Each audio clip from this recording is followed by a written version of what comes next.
Just wanted to remind the ushers, if you're an usher, and we certainly appreciate the great ushers that we have in this congregation, that we're having it's kind of a security training right after the service. So if you're an usher and on one of the great teams that we have, please remain in the sanctuary for a brief security training.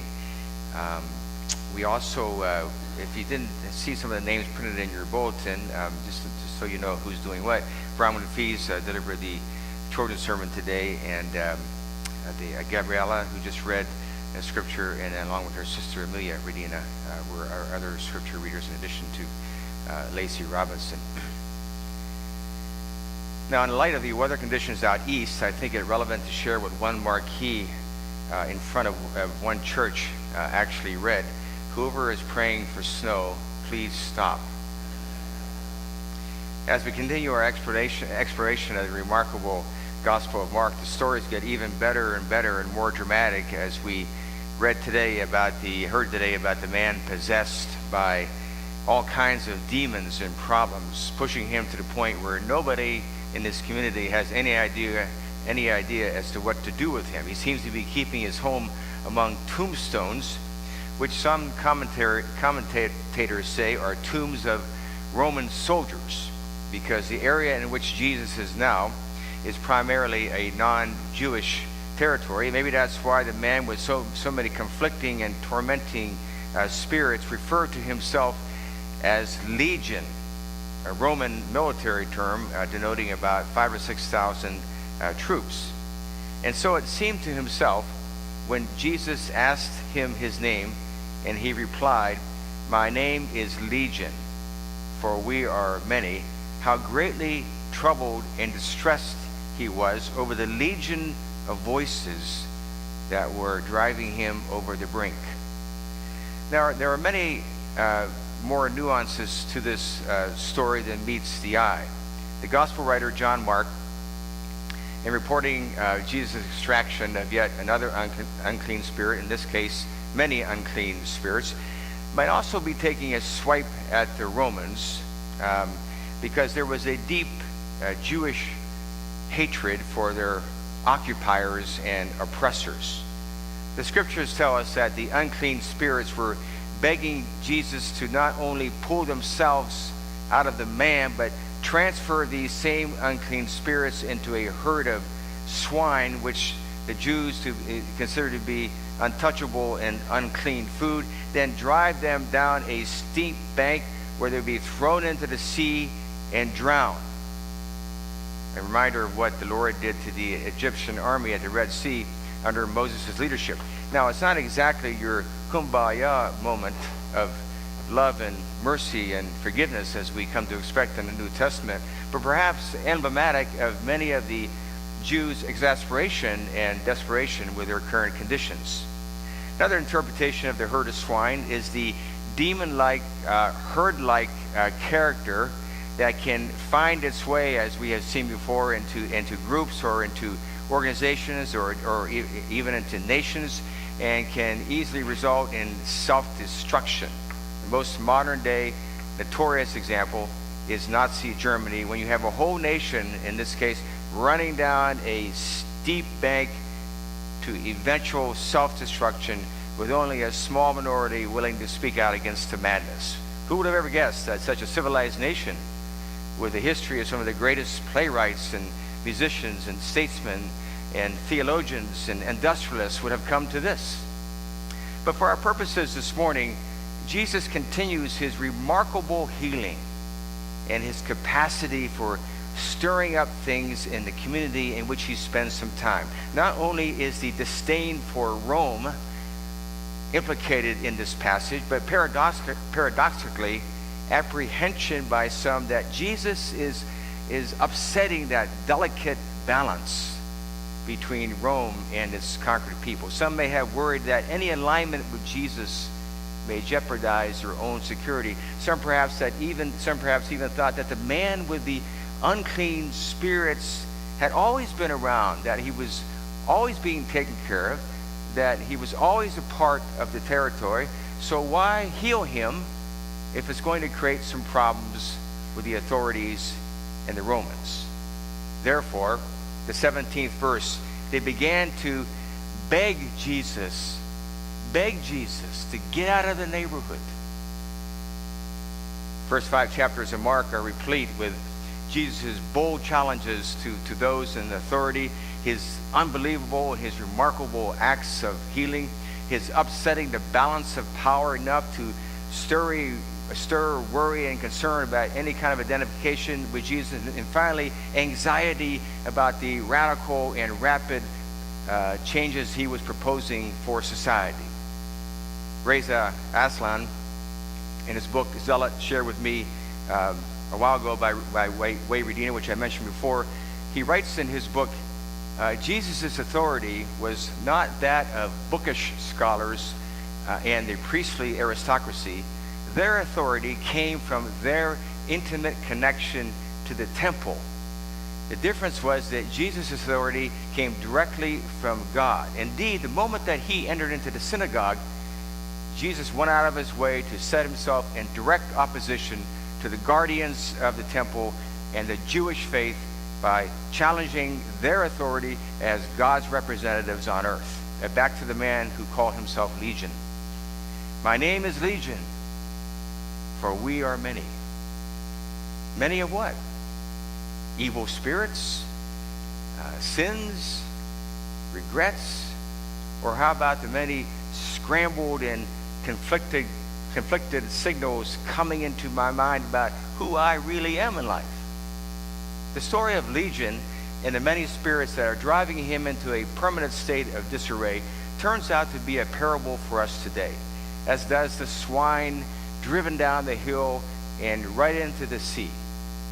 Legion imagines that there are demons that are out to do him in. But there was likely more to it than he understood. As Presbyterians, we don't look at demons literally, but we know that there are demons in the figurative sense that can stalk many day in and day out. Insecurity, or depression, or alcohol abuse, or compulsiveness, or anger, or anxiety, just to name a few. On the Friday before the 4th of July last year, I answered the phone in the office, and there was a troubled female voice on the other end and on the phone. And she said she wanted to talk to a pastor, and I said, well, you have one right now on the phone. She was a K-State student from the East who said she was sure that there were demons in her home. And she proceeded to tell me why. Her fears seemed to be genuine, and we spent time on the phone talking about her fears and what might be behind them. I assured her that there weren't any demons in her home, and that God would be there to strengthen her in times of anxiety and fear, and she could call the office anytime or come over anytime to talk to one of the pastors if she felt the need. We had a prayer on the phone, and that seemed to help. You see that the thought of literal demons is more universal than we can ever imagine. But let's look again at our main character, Legion, and his incalculable issues. There are multiple interpretations of this story, but here's one to consider. In all of our minds, there is a legion of ideas and demands, passions, problems, decisions, regrets, opinions, pulling at us in each and every direction, almost every day. You might call it a town hall meeting of the mind. Thoughts and ideas coming from every corner of the brain, so many that it becomes increasingly difficult to prioritize and to sort things out in a way that makes sense of life and ultimately gives you and me a clear focus and a clear understanding as to why we are here. We all know that it's easy to arrive at the end of the day and ask ourselves, what did I do today? What did I achieve? What good did I do? What did I accomplish? What was this day about anyway? Part of living is a frustration, the exasperation that comes with it. But life becomes, as we know, more endurable and especially enjoyable if there's a moral star by which you sail, if there is a guiding principle in which you believe. And for Christianity, this is where faith comes into play. The man in Mark, tormented by what was going on in his mind, what did he do? Verse 6 tells us that when he saw Jesus from afar, he went up to him and he worshiped him, as if to say, I need an anchor. I need some stability. I need some core of belief to sustain me. I need to sort out all the things in my mind that are competing for my attention. I need to center myself. I need hope. Remember, this man was walking around the tombs in the graveyard, perhaps still tormented by the tombs of yesterday, stuck in the past maybe even stuck in the present with little hope for tomorrow. Perhaps he was still stalked by missed opportunities or bad judgments or bad decisions or broken relationships or broken dreams, enough that he turned so inward that he couldn't look outward. But all of a sudden, he saw Jesus, the promised Messiah. And you have to believe that he saw Jesus as the conduit to which he could relieve his suffering and exercise his self-absorption and energize his self-denial. Isn't this one of the biggest challenges that we as children of God face on a daily basis? Decluttering, our minds of all perhaps the superfluous and the superficial, and replacing them with the seriousness and the strength of faith, which leads us to adopt wholeheartedly the formula for fulfillment found in Jesus' prescription: simply do unto others as you would have them do unto you. It's simple, isn't it? This is a fail-safe recipe for clearing your mind of the clutter that blocks the road to a higher happiness. In this same vein, one of the Christmas greetings we received were from old friends from Seattle, and at the very end of the year, the woman of the family wrote, "May the evidence of God's love for us awaken in us this new year our daily resolve to welcome the Prince of Peace, hour by hour, moment by moment." In our biblical character today, hour by hour, moment by moment, he perhaps was waiting for some flash of glory in his life. And here was the moment, my friends, that no one had ever given to him before. So he fell at Jesus' feet and he worshiped him.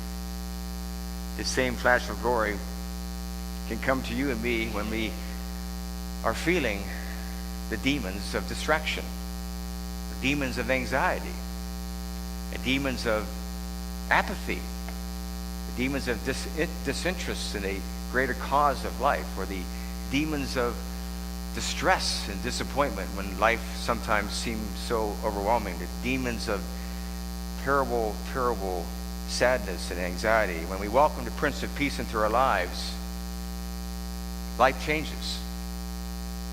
We all of a sudden free ourselves from the worry about what is the overarching purpose of our life.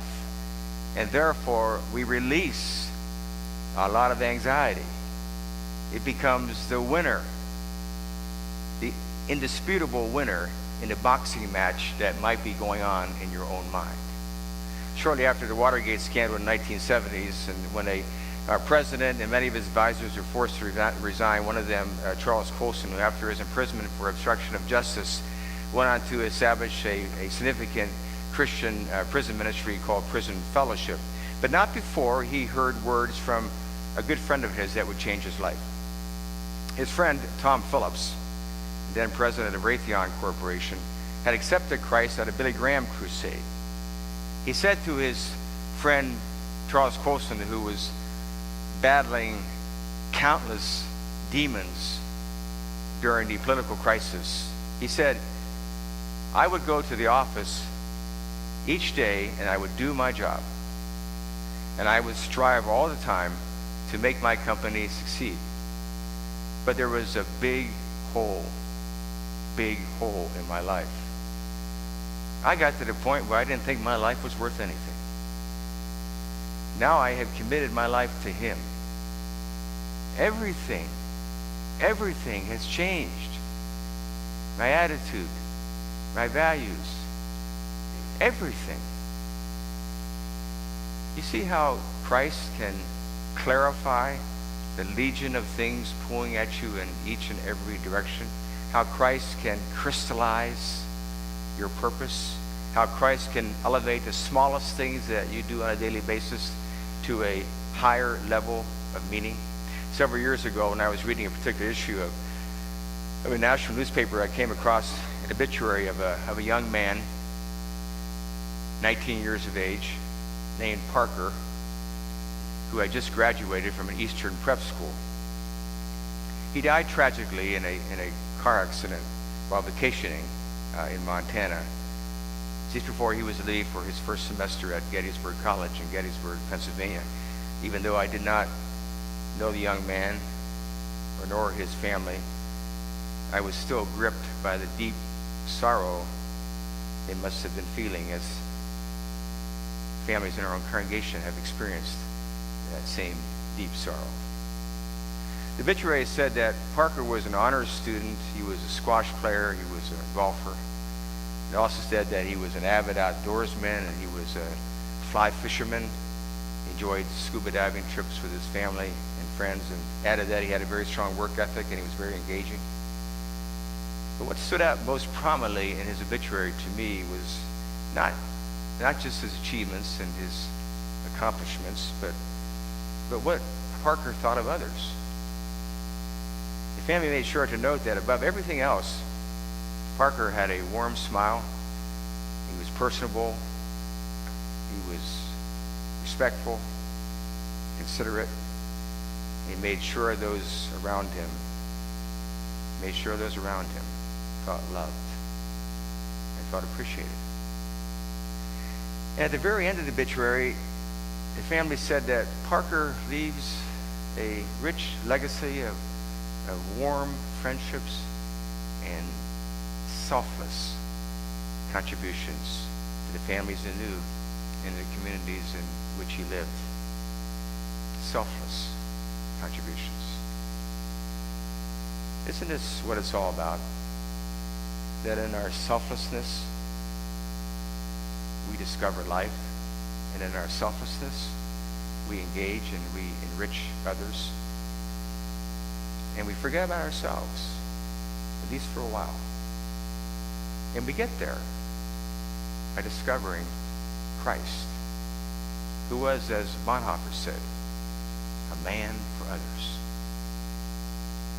Just ask Legion. Just ask Legion in the 5th chapter of the Gospel of Mark, and he will tell you the same thing.